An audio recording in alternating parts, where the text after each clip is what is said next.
Welcome back to the channel. I've been away for a little while. I've been a little busy. Didn't really film a lot of it because I was that busy. But now we are back out adventuring. We are in northern Nevada here, middle of nowhere BLM land. This is our land. This is your land. This is everybody's land to come enjoy for free, as long as you don't damage it, destroy it, or create anything that wasn't already there. But now that my long intro is out of the way, I'm Zach. That's my van Gertie back there, Mini Gert behind. Call her Dirty Gertie because she is always dirty with mud and dust and whatever else is coming from the road. And then my beautiful dog Winter. See if we can pan down. There's my girl. And the last but not least, I have my KTM 300 XCW in there, and her name is Giselle. That is the entire crew. Full introductions made.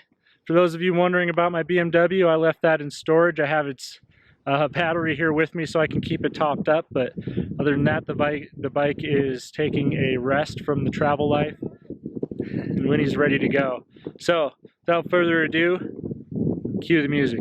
If you feel it, just dance along, dance along, dance along. Yeah, if you feel it, just dance along. Got to keep the feeling going on and on. Yeah, if you feel it, just dance along, dance along. Oh, it just feels so good.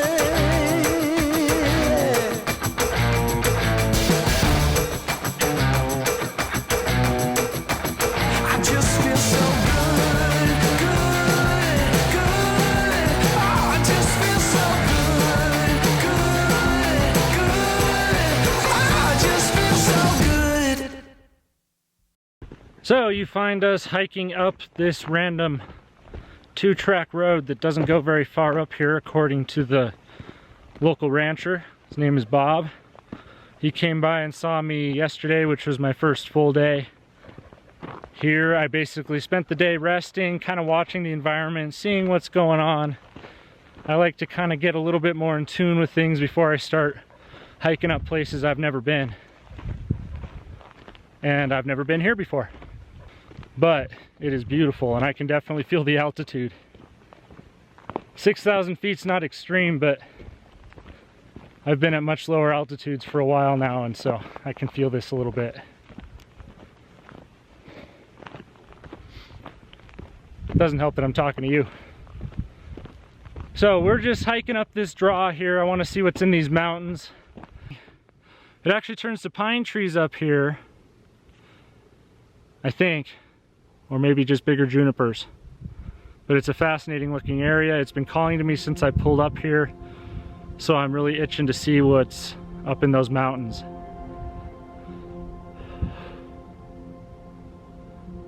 Also, talking to Bob, he let me know that there's a really good loop if I go that way and then come back this way. I'll actually pass my camp, but I'll be up in the mountains. Then I'll come down around his ranch house. So I want to go check that valley out tomorrow on the motorcycle, and we'll take you along as well. But that's going to be the next episode. This episode, we're just going to go up here and explore. I want to make sure I bring enough water. There's no water out here. Thankfully, I have water in this, quite a bit of water in the van, and Winnie's actually hauling her own water right now in her awesome little pack I got her when I was down, I think in Colorado. Colorado was the first place I used it. It worked really good there. And so I'm gonna keep it, keep experimenting with it. I have a little bit of food in the back. Winnie's carrying some snacks for her. There's a very low likelihood of getting lost here, since the far side of these mountains is a highway. There's the van, there's a ranch house a couple miles back that way, and then there's some other people camped over there a few miles back. So there's a good chance I know exactly where I'm at. Just in case, I have this awesome thing here. It's a Garmin InReach. It also has maps, topo maps of the US, so I can get an idea where I'm at if I really need to with this, if I don't have any cell signal. The most important part about this is it has an emergency button right here.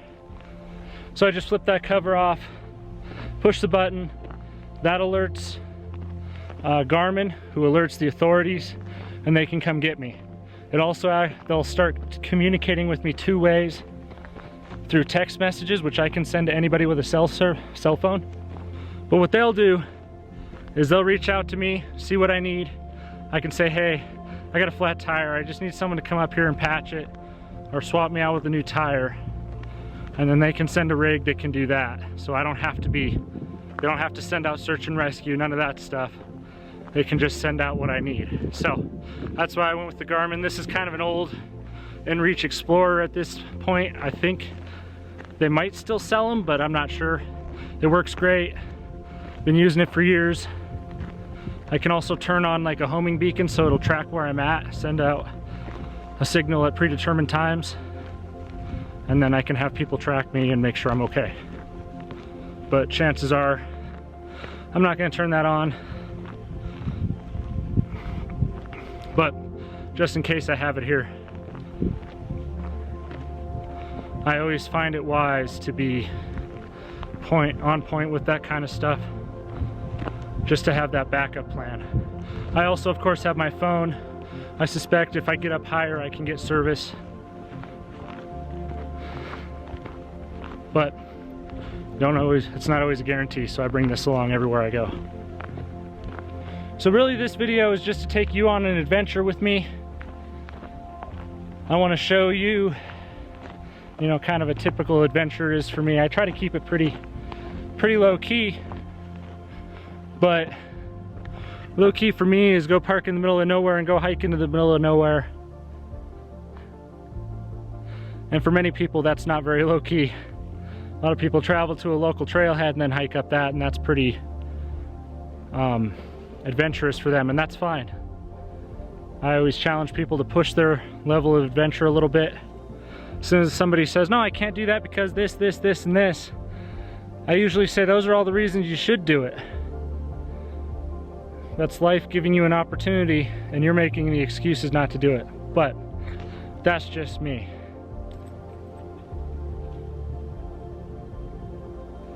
So I thought this road was gonna come up here and peter out. Not so much. This road actually came out here, up here, and it's just going and going. There's lots of horse leavings up here, which, according to Farmer Bob, or Rancher Bob, those are from wild Mustangs. Look at him go! Yeah! Look at those beauties! He actually said that he doesn't ride horses to do his daily tasks because the Mustangs are that aggressive and will come after him and whatever he's riding. So a mare, they might try to mate with it, or a male horse, they might try to attack it. Gelding or stallion. You don't really ride stallions, but you can if you want. So there's a pretty good chance I might run into these fellers. So we're gonna follow this road up and see how far it goes. Might even give me a free preview to where I plan on going tomorrow. So I'm gonna get some hiking on and catch up with you later.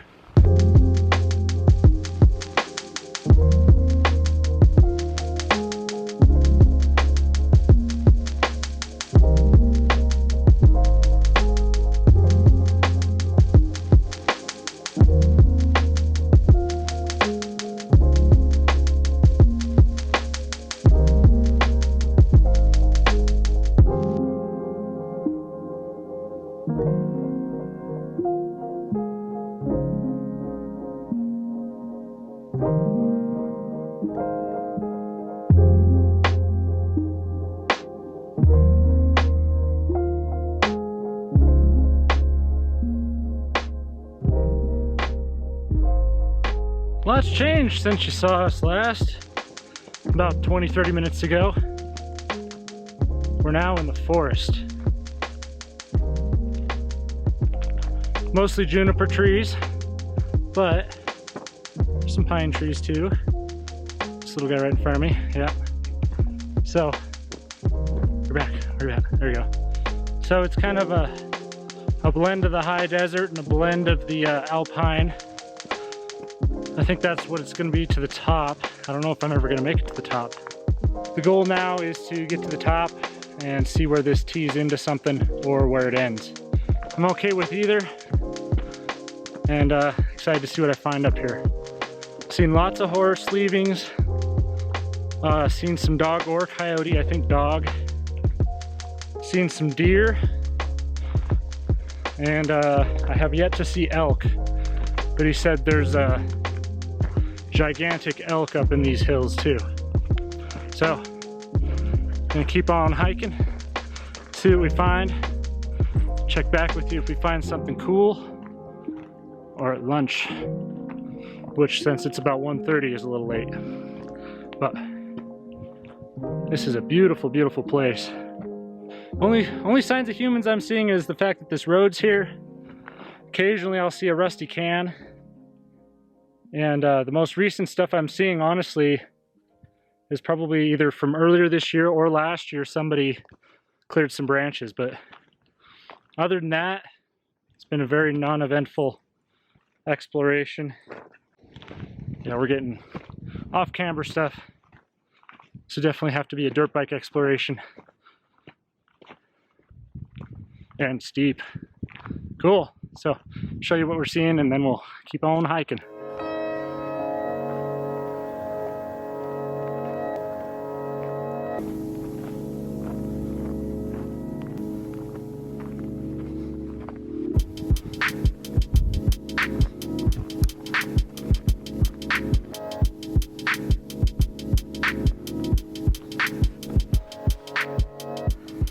This looks like a hunter's camp. Metal leads me to believe there might be some sort of mining. That could be useful for all sorts of mining stuff. That's just some sheet metal there, rolled up. It's been here for a while. It's rusting away pretty good. Somebody drove up here when it was muddy, but that's been a while because the water's filled it in.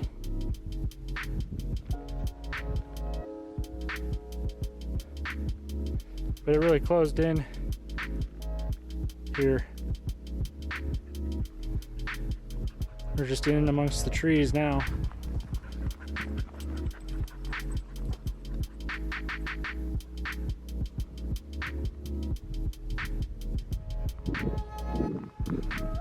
Trails also turned into, or the road's also just turned into a trail. But this looks like somebody comes up here and parks and stays. This could have been a homeless camp too. Never know.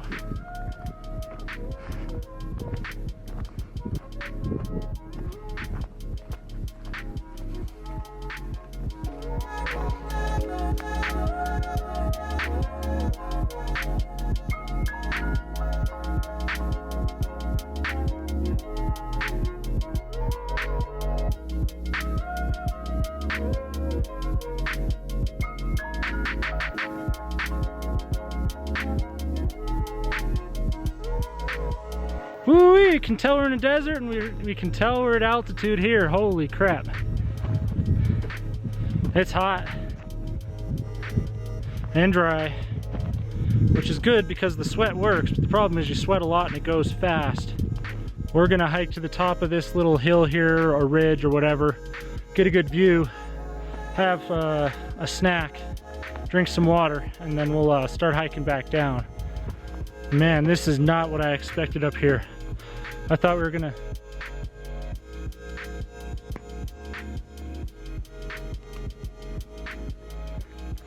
Look at that, that's wild. Anyways, I thought we were gonna deal with, you know, get into a little bit of scrub, and then it's just gonna, the road's gonna end, and it's just gonna peter out and there won't be anything up here. But I was so wrong about that. Bob's opinion didn't really help much. But this is just wild forest. We're at, let's see how high we are.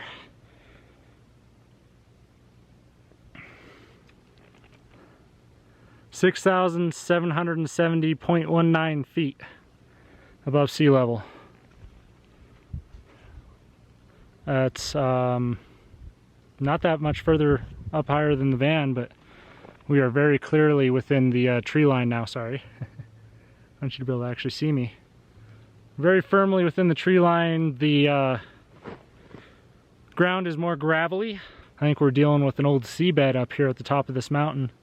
I have yet to see any evidence of former sea life, but it's very old rocks that have been pulverized down to that fine clay, silty clay, which is why the mountains don't actually get very moist, because they don't have that layer of dead material on top that holds moisture. In case you want a little bit of information, it's mostly right. But now we're just hiking up this ridge line here to get a better view of everything that's going on behind me, because look at this beautiful forest. So if you don't follow my stories, which you should, I'm on Instagram, Adventure Zach, the same as I am here on YouTube. But if you follow my stories, you would know that where I'm at now is just middle of BLM land. Of course, people have been here before because there's a road, but there's no campgrounds around. There's no spots on the apps that we share information on for secret spots, stuff like that. So it's a very hidden area, and I think it's part of some sort of wilderness area as well. So, pretty cool. Not really protected, but it is BLM land, so we all own it, which means that we should protect it. And the main way I'm going to protect it is I'm going to show you it's here. I'm going to tell you roughly where it's at. Northern Nevada, on the eastern side. And you can come find it yourself.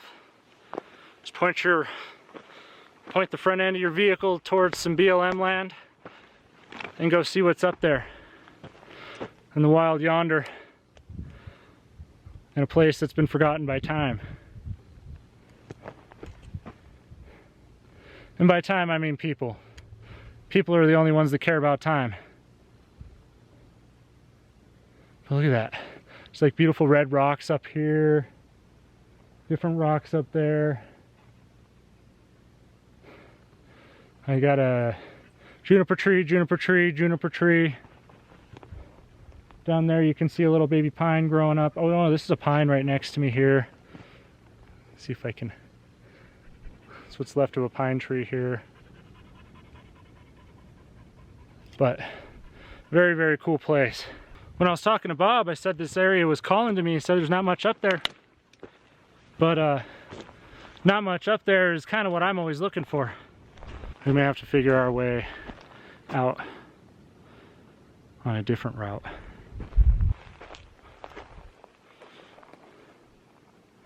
But if you can find a route in, there's always a route out.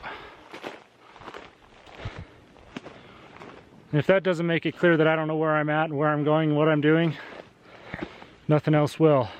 Well, friend, I know for a fact that I'm going to go hiking up this hill behind me, mountain, whatever, get a good view, eat my food, drink some water with my homie over there, and then I'm going to find my way out. Thinking of anything else doesn't make any sense because I've always made it home. And I've been doing stuff like this since I didn't know what I was doing. And now I at least have a idea of what to do and what not to do. So, gonna keep hiking up here. It's hard work, it's hard to film, and talking to you is making me sweat. And I got places to be, so we'll see you at the top. Well, as promised, so far we're staying on track.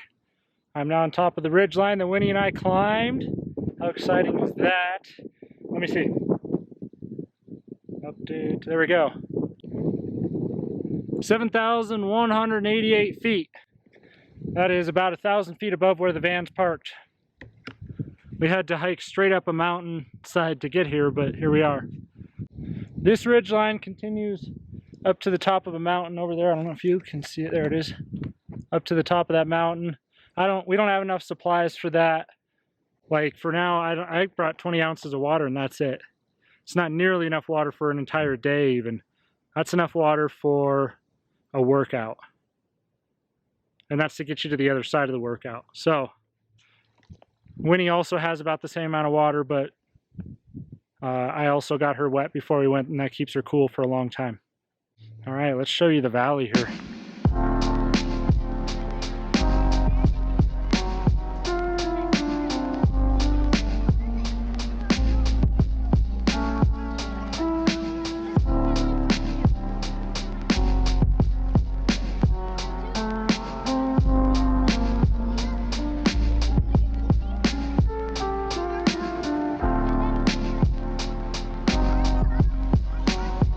It doesn't get much more beautiful than this.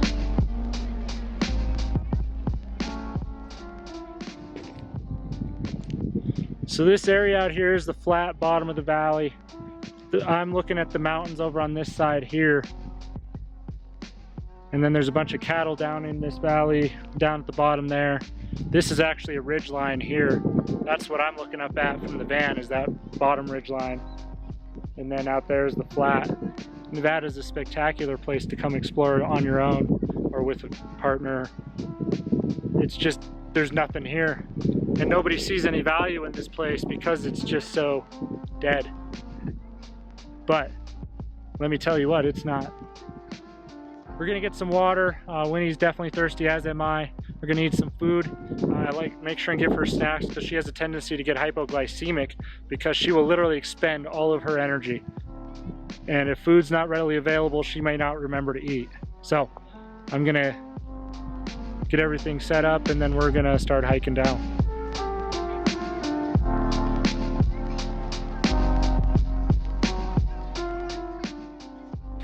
Made this guy up last night, everything bagel with some bacon, pastrami, and honey ham on some medium cheese and honey mustard, medium cheddar cheese.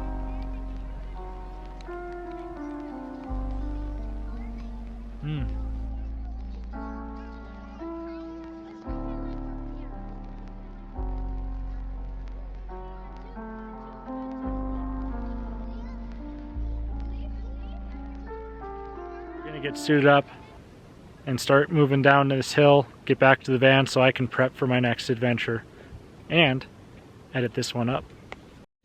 All right, let's go, Winnie. All right, go.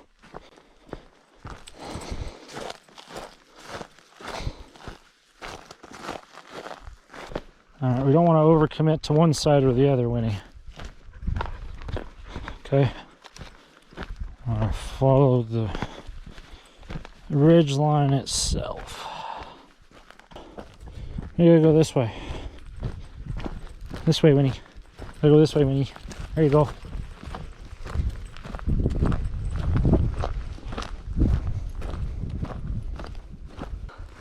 Good spot, Winnie. I think you found a ridge.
Well, the thing you do have to be careful of when you're walking ridges like this is oftentimes they will actually lead you away from where you think you're going because they branch off in different directions. And if you have a branch of two ridges coming off of one ridge and you go left when you should go right, you're actually ending up a whole canyon over from where you were.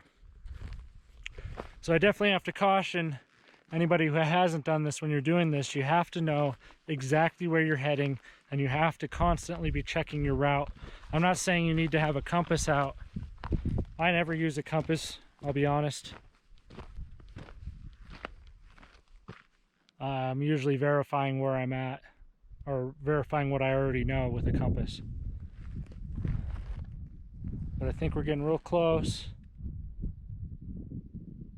to where I'm parked. I think if I follow this right ridge. I was actually thinking about it while I was talking to you, but it's hard to tell, but there's a ridge going over there and a ridge going over here. And I think the van's over on the far side of that ridge there, because I'm still too far south to be at the van. So we're gonna skate off that way and then see where we end up.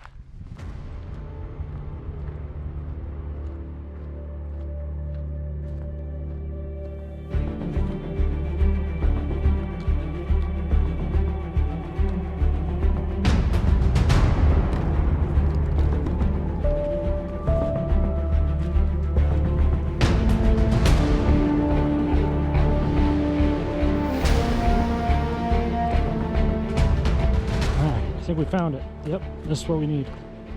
Perfect. Lots of pines up here.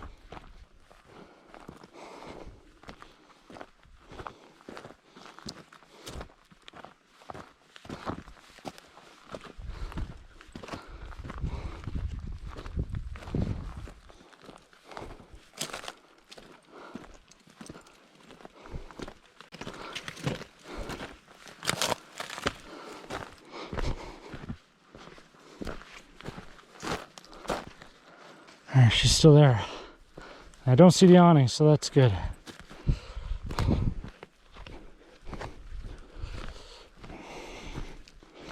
Alright, Winnie, I think it's downtime, girly. I can see the van.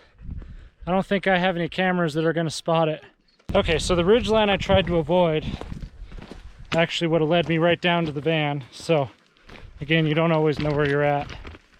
That's why it's always good to stay high as long as you can, because as soon as you go low, you got to work a lot harder to get up high. And frankly, with my water situation, I can't afford to run out of to have to hike back up because I went the wrong way. So we're gonna work our way down, kind of down towards the road. The road's down in there. I don't know if you can see it off the camera. Road's down at the bottom of this huge ravine here, aka a canyon. Once we make our way down to the bottom of the canyon here, and just follow the road out and back to the van. But at this point, I'm over the ridge here. There's too much risk to try to follow this ridge down because I see some good cliffs down here and I don't want to get hemmed up and not be able to get down to the road. So we're going to start right now. This looks like it's got, you know, not a perfect gradient, but a gradient that's going to challenge me. So we're just going to move down this way and we'll pick you back up when we get to the bottom.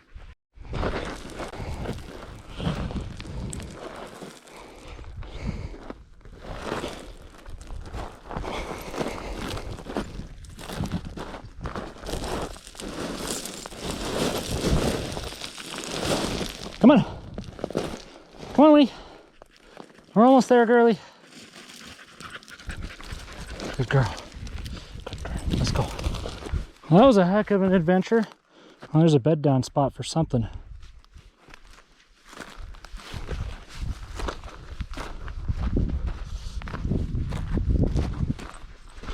And there's the road.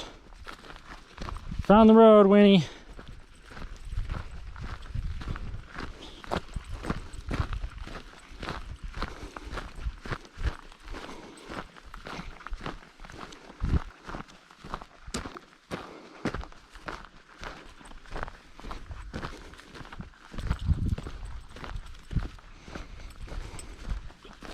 Well, as expected and promised, Winnie and I have made it all the way down. And other than the 5 minutes I just spent trying to get this camera mount to work, and now we're going down. Try often, try always. fail, succeed, whatever. Keep trying, keep doing what you're doing. Thanks for tuning in. Thanks for joining us. And we're gonna see you on the road.